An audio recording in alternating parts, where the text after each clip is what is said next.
mendoj se e shohin kudo, e shohin edhe tek ne qytetarët, tek reagimi. Se nuk është kapur asnjë. Pikërisht aty duhet dilja.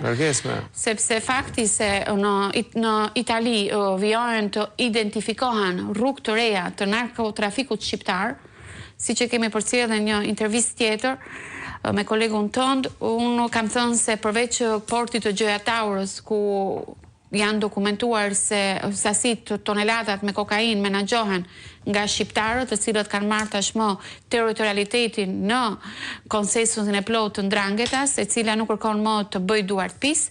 Tashmë shohim edhe një rrugë të tjetër të narkotrafikut që është pozicionuar në Siçili, pikërisht për të marrë shqiptarët dhe një rol ndërmjetës të rëndësishëm mes mafia siçiliane Cosa Nostra dhe trafikut të kokainës. Pra për të bërë dhe një tjetër aktor i rëndësishëm në konkurrencën që është mes mafia siçiliane dhe mafias kalabreze.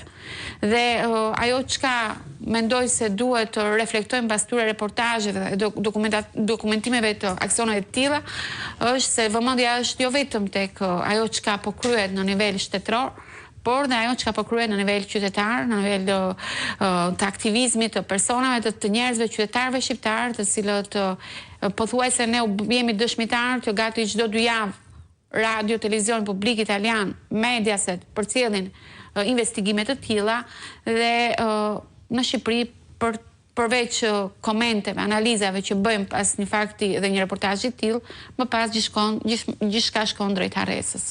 Alba, janë me mire shqiptarë që janë larguar nga vendi, teksa situata ekonomike është mjaft të vështirë, ndërsa qeveria shqiptare dhe flitet për një rritje ekonomike, sidomos në sektor të ndryshëm që lidhen me ndërtimin. Është kjo injektimi para spisat pra një vend me 1 milion të larguar ose me 700.000, 600.000 nëse marrim shifrat zyrtare të qeverisë, të ketë rritje ekonomike? Padyshim, dëshmon fakti se kemi zhvillim të pallateve për betoni, por kemi apartamente bosh. Dhe ky është një tregues i qartë që këto kulla, këto apartamente, ky sektor ndërtimi që ka një rritje dhe një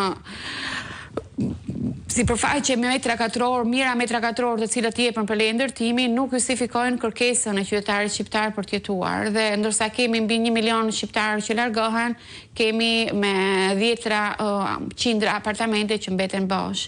Dhe ky është një tregues se çdo sektor e ka nisur me ndërtimin, tani po kalojnë ke turizmi, po kalojnë ke kriptovaluta, janë të gjitha mjetet dhe mënyrat që përdorin për të ricikluar paranë e pisët në ekonominë shqiptare.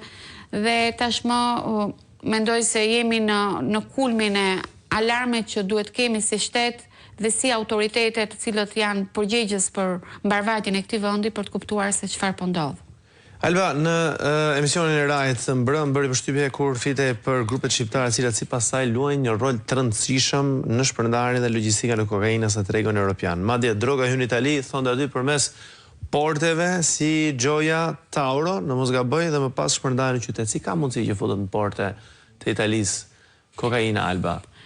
Shqiptarët, siç e thash më parë, është dokumentuar tashmë që kanë bërë një tjetër pakt të avancuar me mafian kalabreze Ndrangeta për të menaxhuar ata portin e Gjoja Taurit ku futen tonelata kokainë nga Amerika Latina. Ky port ka qenë gjithmonë në vëmendjen e antimafias dhe antidrogës italiane dhe agjencisë së doganave, pikërisht për menaxhimin dhe kontrollin e fortë që mafia kalabreze kishte në këtë port, por risia e momentit është se tashmë mafia kalabreze ja ka lënë territorialitetin e këtij porti shqiptarëve. Si futen përmes kontejnerit me banane, me fruta ekzotike, me kafe, edhe me bloqe druri, pra të gjitha format dhe mënyrat për t'i transportuar. Por ajo